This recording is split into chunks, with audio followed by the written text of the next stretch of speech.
एक बार की बात है, महात्मा बुद्ध के शिष्य आनंद कहीं जा रहे थे। रास्ते में उन्होंने देखा कि एक अधेड़ व्यक्ति एक चट्टान पर बैठा रो रहा है।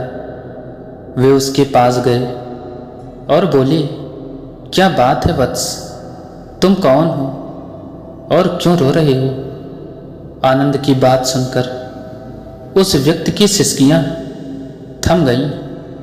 वह अपने आंसू पोंछता हुआ बोला, मैं पास के गांव का रहने वाला एक बदनसीब व्यापारी हूं।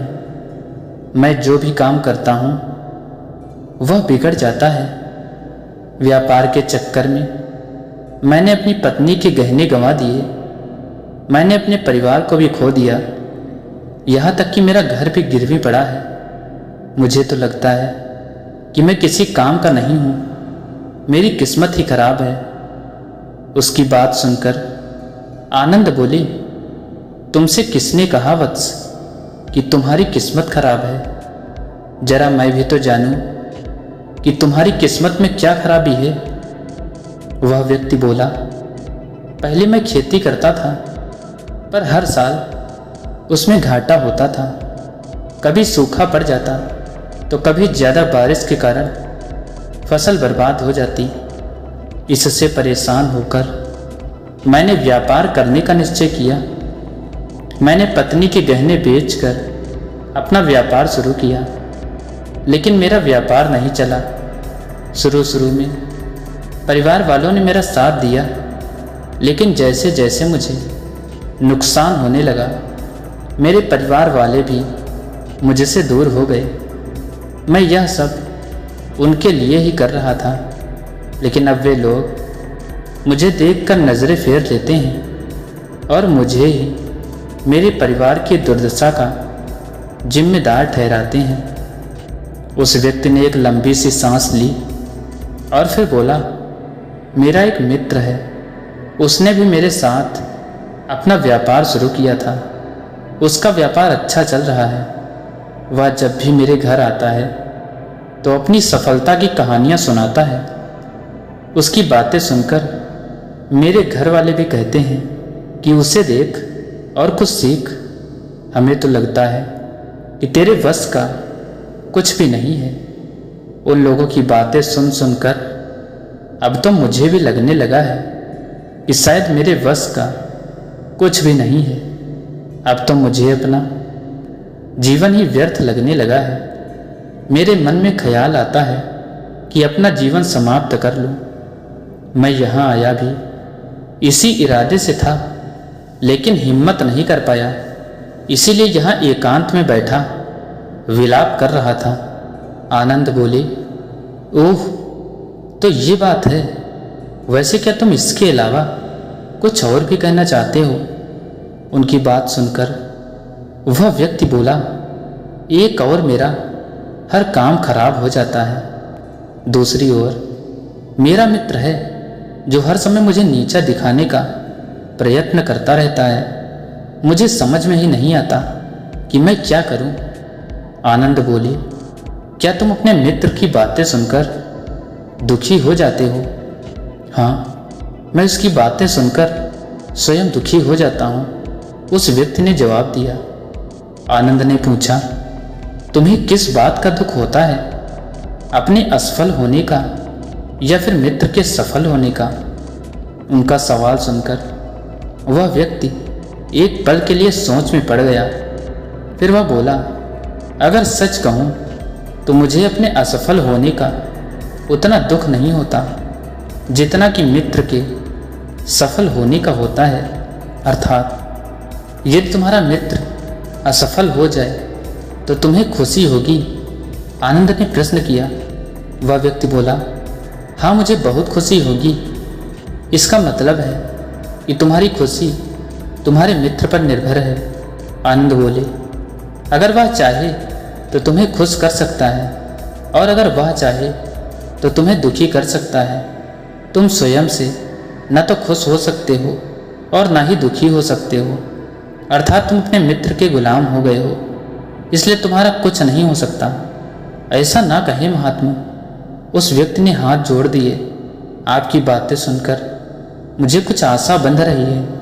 आनंद बोले, जब हम किसी से आशा बांध लेते हैं तो उस पर निर्भर हो जाते हैं। ऐसे में हमारी खुशी और दुख उस पर निर्भर करने लगते हैं। इससे बेहतर है कि तुम अपने आप से आशा बांधो।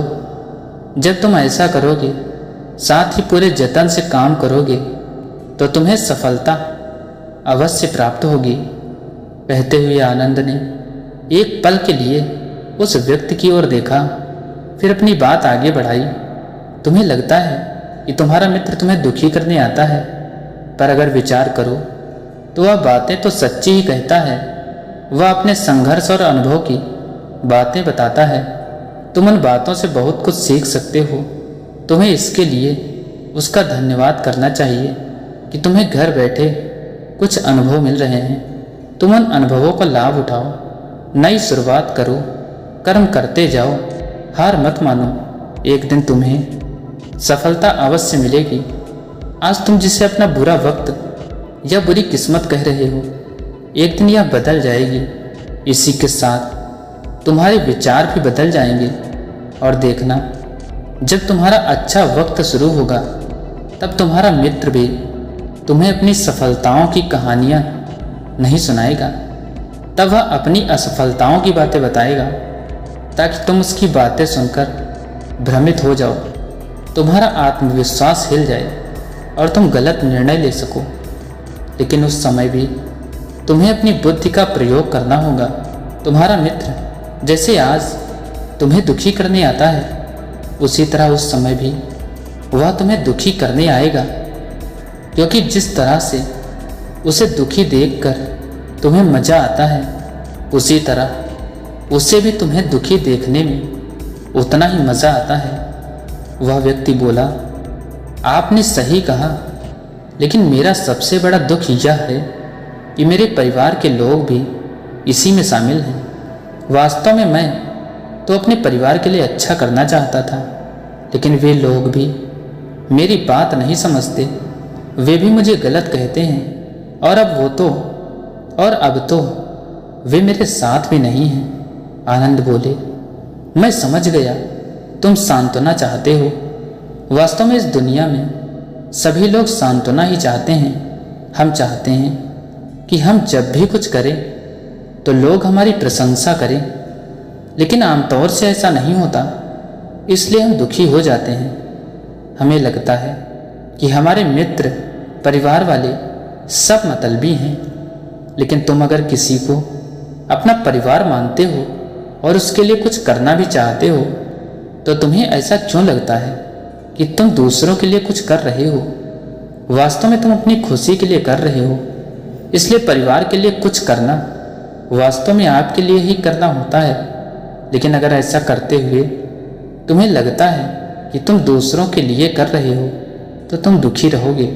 और अगर तुम्हें लगता है कि तुम अपने लिए कर रहे हो, तो तुम खुश रहोगे, क्योंकि जब तुम अपने लिए कुछ अच्छा करते हो या करना चाहते हो, तब तुम्हें सांत्वना की जरूरत नहीं पड़ती।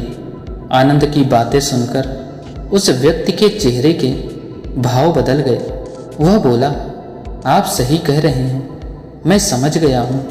अब तक मेरी किस्मत खराब इसीलिए थी क्योंकि वह दूसरों के हाथ में थी। अब मैं अपनी किस्मत को अपने हाथ में रखूँगा। मैं फिर से प्रयत्न करूँगा, पूरे मन से काम करूँगा, और जब तक सफलता नहीं मिल जाती चैन से नहीं बैठूँगा। उस व्यक्ति की बातें सुनकर आनंद मुस्कुराए और उसे एक छोटी सी डिबिया देते हुए बोले, इस डिबिया को हमेशा अपने पास रखना। इसमें एक ऐसा राज है जो तुम्हें बड़े से बड़े दुख से भी बाहर निकाल लेगा। लेकिन इसे तभी खोलना जब तुम्हारे जीवन में कोई रास्ता न सुझाई दे और तुम्हें लगे कि सब व्यर्थ है, यह दुनिया व्यर्थ है और यहाँ रहना भी व्यर्थ है। उस व्यक्ति ने आनंद को धन्यवाद दिया और डिबिया को लेकर चला गया। उसने नए उत्साह के साथ फिर से अपना व्यापार आरंभ किया। उसका व्यापार चल निकला। अपनी मेहनत और लगन के बल पर वह एक बड़ा व्यापारी बन गया। परिवार वाले भी उसके साथ आ गए और उसका जीवन हंसी खुशी बीतने लगा। अब वह भूतकाल का रोना छोड़ चुका था वह भविष्य काल की भी चिंता नहीं करता था, बस अपने वर्तमान को संवारने में लगा रहता था। और जो कुछ भी वह करता था वह अपने लिए करता था, अपनों के लिए करता था, इसलिए वह प्रसन्न था। उसके जीवन में अब कोई दुख नहीं था। लेकिन वक्त हमेशा एक जैसा नहीं रहता, वह बदलता रहता है। उसके जीवन में भी बदलाव आया।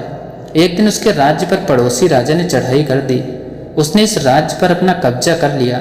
उसके सैनिकों ने चारों ओर लूटमार मचा दी। उन्होंने व्यापारी का सारा धन लूट लिया, उसके घर में आग लगा दी। जान बचाने के लिए उसे अपने परिवार के साथ वहां से भागना पड़ा। वह व्यक्ति अपने परिवार के साथ कई दिनों तक इधर उधर भटकता रहा। वह दाने दाने को मोहताज हो गया।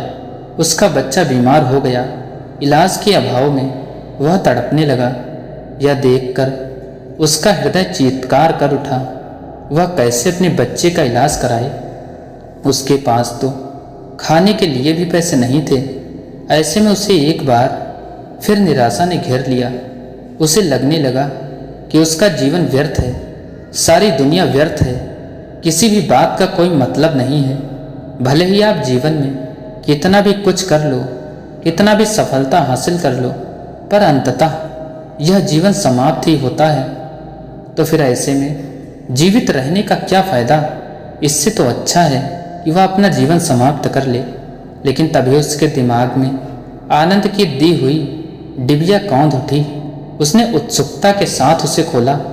डिबिया के भीतर एक पर्ची रखी हुई थी। पर्ची पर कुछ लिखा हुआ था। उसे पढ़कर उसकी आंखों के आगे छाया निराशा का अंधेरा छट गया और वह मुस्कुरा पड़ा। पर्ची पर लिखा हुआ था, यह समय भी बीत जाएगा। उसने डिबिया को अपनी मुट्ठी में भींच लिया और एक नई शुरुआत के लिए उठ खड़ा हुआ। दोस्तों, अगर आप भी ऐसी ही परिस्थिति से गुजर रहे हैं तो निराश न हो। अपने अतीत पर शोक मत करो, ना ही भविष्य की चिंता करो। अपने वर्तमान को जियो और उसे बेहतर बनाने के लिए सच्चे मन से लगे रहो, सच्चे मन से प्रयत्न करो। यकीन मानो, जल्दी ही आपकी किस्मत भी बदलने वाली है। तो दोस्तों, आशा करता हूँ आपको ये कहानी अच्छी लगी होगी। अगर कहानी पसंद आई हो तो कहानी को ज़्यादा से ज़्यादा शेयर करना और ऐसी ही कहानियाँ रोज़ाना सुनने के लिए हमारे चैनल को ज़रूर सब्सक्राइब कर लेना। वीडियो अंत तक देखने के लिए आप सबका बहुत बहुत धन्यवाद।